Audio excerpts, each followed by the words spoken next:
नमस्कार दोस्तों। स्वागत है आपका मार्केट फोर्स इंडिया के आज के अंक में। चलिए शुरुआत करते हैं और देखते हैं कि निफ्टी की आज की चाल किस तरह थी और कल यानी 17 जनवरी को किस तरह से रहने की संभावना है। निफ्टी ने आज 98 अंकों की बढ़त ली और 23,311 यानी 23,300 के ऊपर जाकर क्लोजिंग दी।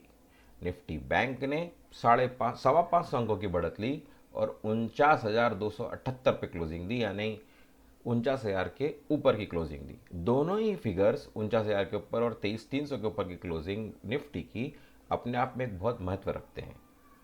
ये इसलिए क्योंकि साइकोलॉजिकली 23,300 का लेवल भी एक रेजिस्टेंस था और 49,000 का बैंक निफ्टी के लिए रेजिस्टेंस था। तो ये आज दोनों क्लोज हुए, लेकिन इस पर ये टिकते हैं कि नहीं धीरे धीरे समझ में आएगा। आज 98 अंकों की बढ़त थी, कल भी 90 अंकों की बढ़त के साथ ही निफ्टी बंद हुआ था। एडवांस टू डिक्लाइन रेशियो अगर देखेंगे तो ये लगभग 2083 एडवांसेस और 699 डिक्लाइंस, यानी लगभग 3:1 का, जो कि बहुत हेल्दी रेशियो है आजकल के सिनेरियो में।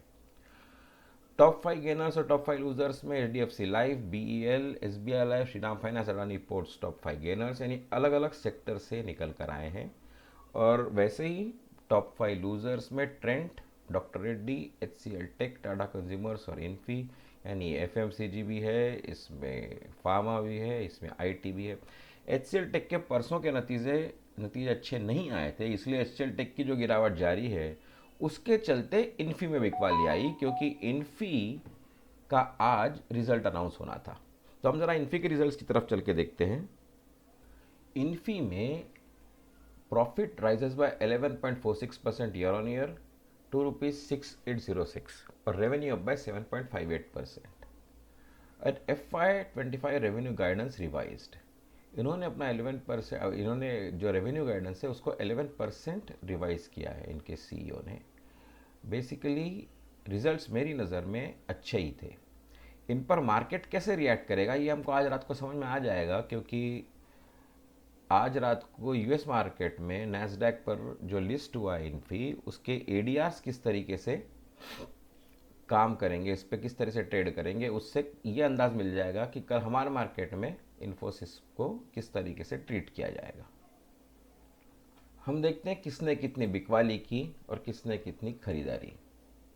तो आज FIIs ने फिर से 4,341 करोड़ की, यानी 4,342 करोड़ की बिकवाली की कैश मार्केट में, और DII ने कैश मार्केट में लगभग 3,000 करोड़ की खरीदारी की। कल भी लगभग इसी तरह के आंकड़े थे। कल अगर देखें तो 4,533 करोड़ की बिकवाली और 3,700 करोड़ के आसपास की खरीदारी। तो इसी तरह की खरीदारी आज DIs ने भी की। इंडेक्स फ्यूचर्स में लेकिन कल जो उन्होंने खरीदारी की थी FIIs ने, आज यहाँ पर बिकवाली की हुई दिख रही है। और अगर अब इसको ब्रेक डाउन करें तो देखिए निफ्टी 50 में 900 करोड़ के आसपास की बिकवाली और बाकी सब में थोड़ा थोड़ा खरीदारी बिकवाली, इसके चलते 880 करोड़ का 881 करोड़ का फिगर दिख रहा है। तो निफ्टी फ्यूचर्स में इन्होंने आज फिर 900 करोड़ की बिकवाली की। स्टॉक फ्यूचर्स में देखिए तो 4,631 करोड़ की बिकवाली। पिछले 2-3 दिनों से अगर आप देखेंगे तो उन्होंने स्टॉक फ्यूचर्स में खरीदारी की थी। कल 1,664 करोड़, परसों 4,000 करोड़, उसके पहले लगभग 2,25,000 करोड़। आज उन्होंने वापस बिकवाली की। यानी अगर आप उसका टोटल FII का नज़रिया देखेंगे तो इन लोगों ने कैश में भी बिकवाली की, इंडेक्स फ्यूचर्स में भी बिकवाली की, और पिछले जो 3-4 दिनों से स्टॉक फ्यूचर में खरीदारी की थी। तो आज जब मार्केट थोड़ा ऊपर आया तो उन्होंने उधर बिकवाली की। कहने का मतलब ये है कि FIIs को अभी भी कोई भी कॉन्फिडेंस नहीं है इंडियन मार्केट पर, और वो जब जब स्टॉक्स में कोई भी बढ़त आएगी ये बिकवाली करेंगे। हम चलते हैं ऑप्शन चेन की तरफ और देखते हैं। अब हम 23 जनवरी की ऑप्शन चेन स्टडी करेंगे। 23 जनवरी की ऑप्शन चेन अभी पॉपुलेट होना बाकी है, क्योंकि लोगों ने ट्रेड अभी इसमें लिए नहीं है। सबसे ज़्यादा ओपन इंटरेस्ट देखिए तो यहाँ पर मुझे दिख रहा है 34,817, 23,500 पर, जो कि ऑब्वियस है। और इन द मनी स्ट्राइक्स हैं उनमें अनवाइंडिंग हुई है, और अभी लेकिन बहुत ज़्यादा ओपन इंटरेस्ट, ये बहुत ज़्यादा कॉल राइटिंग हुई नहीं है, तो यहाँ से कुछ कंक्लूजन बनाना ठीक नहीं है। सिमिलरली पुट साइड में भी देखें तो ओपन इंटरेस्ट सबसे ज़्यादा 23,000 पर है, और उससे थोड़ा ज़्यादा 23,200 पर है। और यहाँ पर भी पुट राइटिंग कोई अप्रिशिएबल है नहीं जिससे कि हम कोई कंक्लूजन ड्रॉ करें, तो इसको छोड़ते हैं। एक बार मंथली ऑप्शन चेन चेक कर लेते हैं। मंथली ऑप्शन चेन यानी 30 जनवरी की एक्सपायरी की। यहाँ पे देखें तो यहाँ पर भी अच्छी खासी अनवाइंडिंग दिख रही है इंटरनल स्ट्राइक्स पर। यहाँ पे total open interest call side पे सबसे ज़्यादा 24,000 पर 2,13,000, फिर उसके बाद 23,800 1,14,000, और फिर उससे भी कम थोड़ा सा 1,09,000 23,500 पर। तो 23,500 अभी भी अच्छा खासा बैरियर हमको हर तरह के हर ऑप्शन चेन में दिख रहा है। सपोर्ट साइड में देखें तो 23,000 पर 1,77,000 की टोटल ओपन इंटरेस्ट, लेकिन पुट राइटिंग यहाँ पर आज ज़्यादा हुई नहीं। टोटल ओपन इंटरेस्ट 1,77,000 दिखा रहा है कि 23,000 एक ठीक ठाक सा सपोर्ट बन रहा है। तो फिलहाल ब्रैकेट जो है वो 23,000 और 23,500 ही है। तो हम चलते हैं अभी चार्ट्स की तरफ। ये है निफ्टी का डेली चार्ट, और निफ्टी में देखिए हम पिछले 4 दिनों से हायर क्लोज देते जा रहे हैं। पिछले 4 दिन से लगातार हमने हायर क्लोजिंग दी है, और आज हमने वो गैप भर दी है जो गैप 4 दिन पहले बनी थी। यानी 10 जनवरी से लेके 13 जनवरी के बीच, यानी फ्राइडे और मंडे के बीच जो गड़बड़ हुई थी, उस गैप को हमने भर दिया। और वो गैप भर कर हमने क्लोजिंग दी 23,300 के आसपास, 23,300 के ऊपर। हम 15 मिनट के चार्ट्स पर चलकर देखते हैं ट्रेडिंग पॉसिबिलिटीज़। तो आज जैसे मैंने कल बताया था कि गिफ्ट निफ्टी दिखा रहा था लगभग कल 150 अंकों की बढ़त। तो जैसा मैंने कल कहा था कि अगर वैसा ही हाल रहा तो निफ्टी खुलेगा रेजिस्टेंस के ऊपर और फिर वहाँ से बिकवाली आएगी।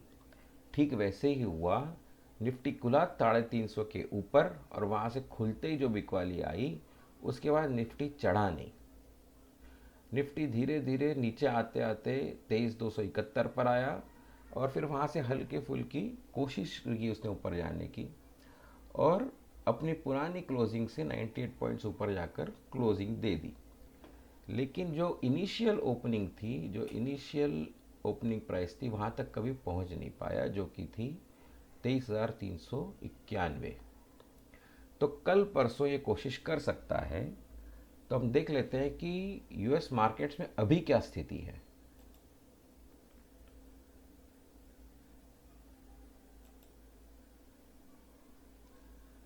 तो अभी यूएस मार्केट्स खुले तो नहीं हैं, लेकिन कुछ ही देर में खुलने वाले हैं। लेकिन डाउ फ्यूचर्स अभी 45-44 अंकों की गिरावट सॉरी, और नैस्डैक लगभग 87 अंकों की बढ़त, और एस&पी फ्यूचर्स 10 अंकों की बढ़त।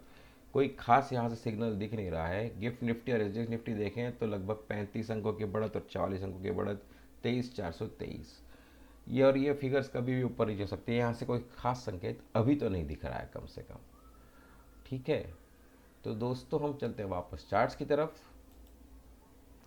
तो चार्ट्स में देखें तो अगर ट्रेड लेना है तो कल पहली बिकवाली अगर आएगी, निफ्टी ऊपर जाता है तो 23,400 के आसपास ही आएगा, क्योंकि एक वो साइकोलॉजिकल लेवल है, प्लस ये कल का है, सॉरी आज का है।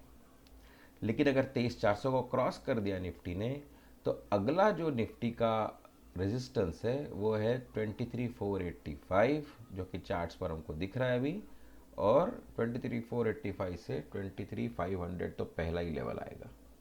ठीक है, तो 23,485 से ही इसके लेवल शुरू हो जाते हैं रेजिस्टेंस के, जहाँ से निफ्टी को थोड़ी थोड़ी रुकावट आना शुरू हो जाएगा, और फिर वहाँ से बिकवाली कहीं भी आ सकती है। 23,485 से 23,550 के बीच कहीं से भी बिकवाली आने के चांसेस हैं। अगर निफ्टी नीचे की तरफ खुलता है तो ये जो लेवल है 23,300, अब ये जो रेजिस्टेंस था अब तक, ये सपोर्ट बनकर काम करेगा, और 23,300 के आसपास से ये खरीदारी आने के पूरे चांसेस हैं। तो कल के हमारे ब्रैकेट्स यही होंगे, 23,300 पर बाइंग करने के और 23,500 के आसपास के सेलिंग करने के। तो दोस्तों ये थे निफ्टी के एनालिसिस, और कल के लिए ट्रेडिंग लेवल्स हमारे क्या रह सकते हैं उस पर एक चर्चा। हम फिर मुलाकात करेंगे कल एक नई वीडियो के साथ। तब तक के लिए नमस्कार, धन्यवाद।